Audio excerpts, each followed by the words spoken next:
Miền bờ rộng mình nhé, đại khổ chật dạng khlang. Đời xa ca bà cháy chưa bần tô nếu không chỉ vật ở bọc cỏ. Quạt óc sân khâm, đời xa bà cháy mùi hài mùi tiết không chỉ vật ở bọc cỏ. Đời xa ta bánh hàn, quạt tai miền tục rùi. Ngày mùi, quạt bạn đang ẩm bì, cru sen mình nhé. Đại rùi nở không vọt mùi, không tí krong cơ bài nụ. Quạt xâm rạch chất tới chụp cru xâm mà thị sen. ហើយពិភាក្សាអំពីបញ្ហារបស់គាត់នៅថ្ងៃបន្ទាប់គាត់បានទៅវត្តហើយគ្រូសមាធិសែនដែលគ្រូសមាធិសែនរស់នៅពេលដែលគាត់បានជួបគ្រូសមាធិគាត់បានប្រាប់ព្រះអង្គអំពីបញ្ហារបស់គាត់បានប្រាប់គ្រូសមាធិថាសូម្បីតែបន្ទាប់ពីខិតខំប្រឹងប្រែងយ៉ាងខ្លាំងក៏ដោយក៏គាត់មិនអាចសម្រេចបានជោគជ័យក្នុងជីវិតរបស់គាត់ដែរបន្ទាប់ពីពន្យល់ពីបញ្ហារបស់គាត់ក៏នៅស្ងៀមស្ងាត់ហើយទឹកភ្នែកក៏ចាប់ដើមហូរចេញពីភ្នែករបស់គាត់គ្រូសមាធិមើលគាត់ដោយក្តីអាណិតហើយគិតមួយសន្ទុះបន្ទាប់មកព្រះអង្គក៏ហៅបុរសនោះឲ្យដើរតាមគាត់បាននាំបុរសនោះទៅកាន់សួនច្បារខាងក្រោយវត្តបុរសនោះបានឃើញថាមានសួនច្បារដ៏ស្រស់ស្អាតនៅខាងក្រោយវត្តមានស្មៅបៃតងធំពេញសួនច្បារនិងដើមឫស្សីខ្ពស់មួយចំនួននៅជ្រុងម្ខាងនៃសួនច្បារបន្ទាប់មកគ្រូសមាធិចង្អុលទៅស្មៅនិងដើមឫស្សីហើយមានសង្ឃនិកាទៅកាន់បុរសនោះថាតើអ្នកឃើញស្មៅនិងដើមឫស្សីនោះទេបន្ទាប់មកគាត់បន្តថាប៉ុន្មានឆ្នាំមុននៅពេលដែលខ្ញុំដាំស្មៅនិងគ្រាប់ពូជឫស្សី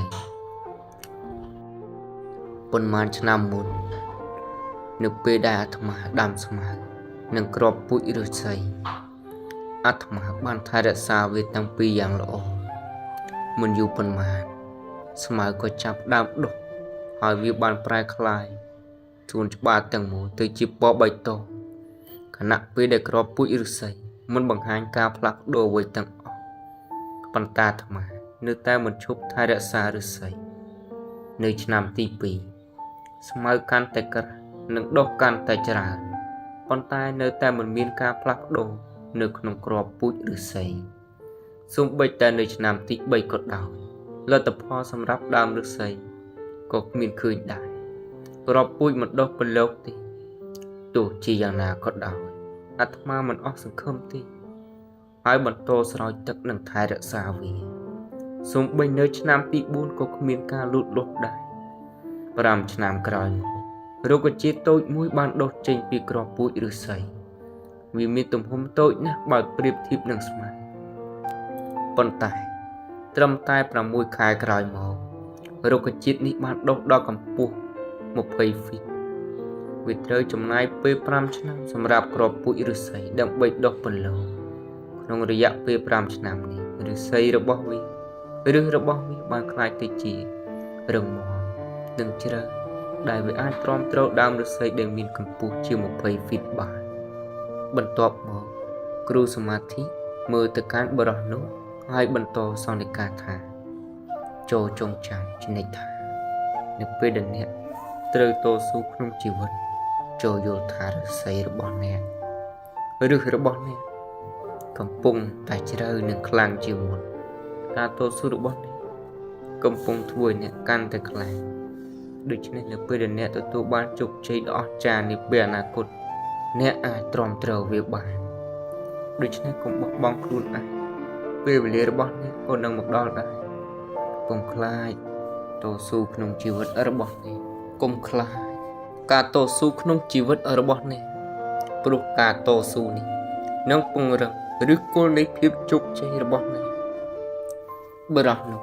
យល់ពីអត្ថន័យនៃអ្វីដែលគ្រូសមាធិបាននិយាយហើយបានចាក់ចែងពីទីនោះប្រសិនបើយើងមើលក្នុងជីវិតរបស់យើងនឹងឃើញថាពេលខ្លះក្នុងជីវិតរបស់យើងមានពេលមួយដែលយើងមិនទទួលបានជោគជ័យទោះបីជាខិតខំប្រឹងប្រែងយ៉ាងណាក៏ដោយហើយបន្ទាប់មកយើងត្រូវតស៊ូយ៉ាងខ្លាំង